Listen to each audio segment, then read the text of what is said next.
The definition of literal imagery is the use of words exactly according to their proper meanings or definition.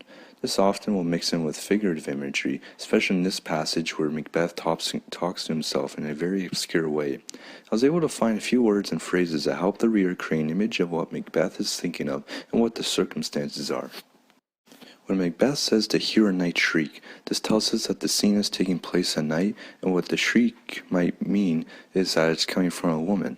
Also, a shriek can also tell the reader that this woman is in pain or trouble, leading to the next events to come in the scene.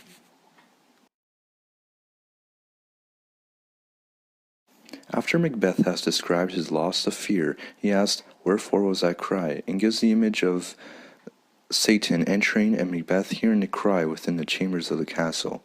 Who knows, this might be Lady Macbeth. This is giving us explicit meanings and telling us what might happen further into the scene. Midway down the first page, when Satan says, "The queen, my lord, is dead," sets the stage for Macbeth's long-lost meaning as he hears the news that his wife is dead.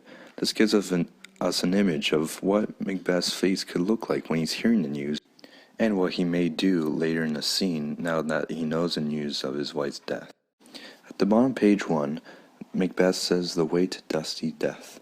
Macbeth here is describing how his coffin will be or his funeral will be when he dies after the events that will come.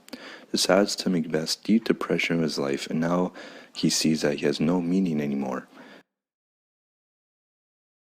On page 2, Macbeth says that struts and frets his hour upon the stage. Even though this phrase or sentence could mean many things, Macbeth here is describing a picture for the readers. This description can tell us that he's describing a jester that struts and frets on the stage. One word that I had trouble depicting was stage.